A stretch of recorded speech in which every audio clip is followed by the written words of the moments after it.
तो रज़ाबाद साहब, आप कड़पा में आके रुके हो और हाल ही में हमने देखा है कि आपने मौलाली पे भी इशू रेस करा है, जो रैंप वहाँ पे बन रहा है। तो रैंप बन रही है तो अच्छी बात है, जो है काफ़ी लोगों को उससे फ़ायदा भी होगा, सहूलत के लिए बन रहा है। तो उस पर ऐसा क्या है, आप ज़रा वजाहत कर सकते हो?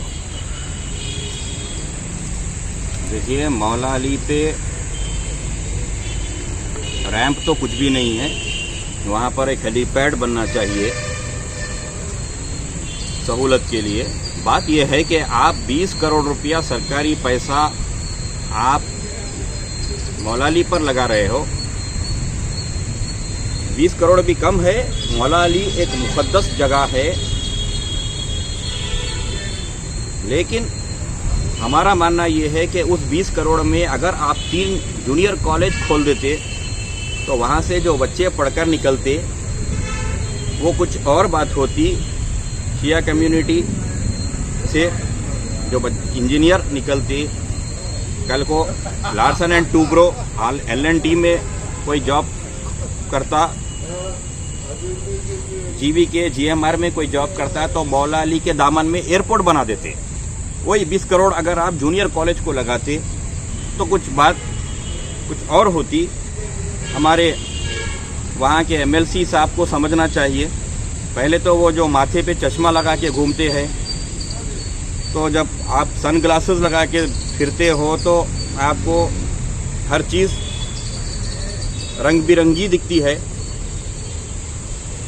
चश्मा अगर निकालेंगे तो सच्चाई, ज़मीनी हकीकत दिखेगी, सामने आएगी। और साथ ही साथ जो है साहिब नगर, जो आशुर खाना है हयात नगर में, उसके मुतालिक भी जो है आपको जो है एक कंसर्न आया है, क्या कहोगे? नहीं, कंसर्न क्या आया है, वहाँ के एक सोशल एक्टिविस्ट है, कौमी खिदमत गुजार बोलूँगा मैं, अलीजान साहब, मीर मुख्तार अली जवार साहब के फर्जंद है। शिया कौम के लिए खिदमत है उनके। तो अलीजान साहब ने बताया कि भाई साहिब नगर की जो दरगाह है तो वहाँ पर कुछ डिस्टर्बेंस है, कुछ इंक्रोचमेंट्स भी है।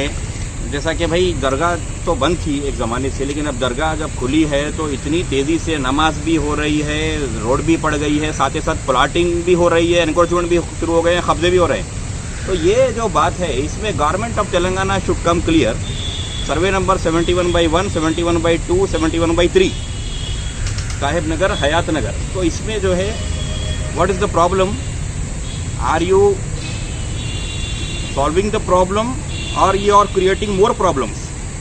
यानी आप किसी का हल निकाल रहे हो या और उसको और जो है अंदर कर रहे हो वो लैंड को, वो कुछ समझ में आ नहीं रहा है। तो इसमें तेलंगाना की गवर्नमेंट को चाहिए कि वो सर्वे कराए, सर्वे कराए। They should come clean. पट्टादार क्या क्या है वो सब असेंबली में एक स्टेटमेंट होना चाहिए, एक जिम्मेदार का, रेवेन्यू मिनिस्टर का। दूसरी बात ये है, अगर हम चाहेंगे तो फिर RTI को भी पूछेंगे कि भाई क्या है, क्या ये लैंड का इशू क्या है। अब वहाँ पे जो है हमारे MLC साहब वहाँ के वो फिर आ गए, चश्मा चढ़ा लिए, पीछे उनके थोड़े उनके चाहने वाले अपनी किस्मत आजमा के देखना।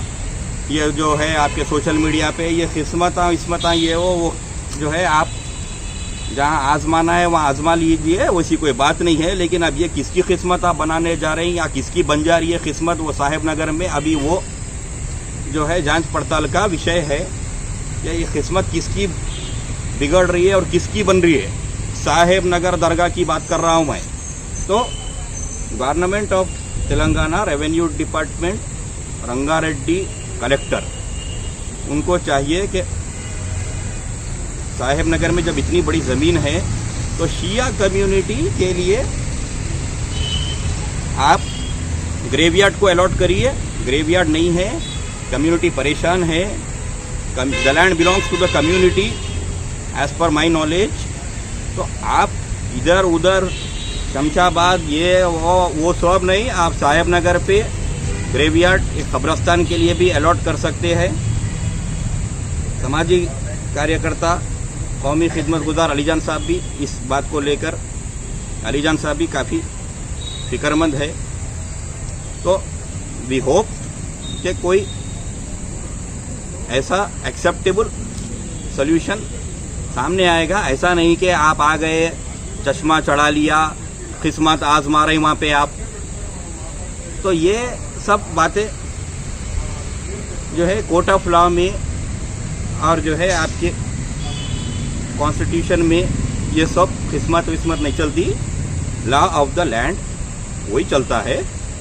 तो बोलना ये है कि better if Telangana government clears the confusion. अगर नहीं है, ऐसे चलेगा तो फिर हमको रंगारेड्डी कलेक्टरेट का घेराव करना पड़ेगा। रंगारेड्डी कलेक्टर मुत्तड़ी చేస్తాం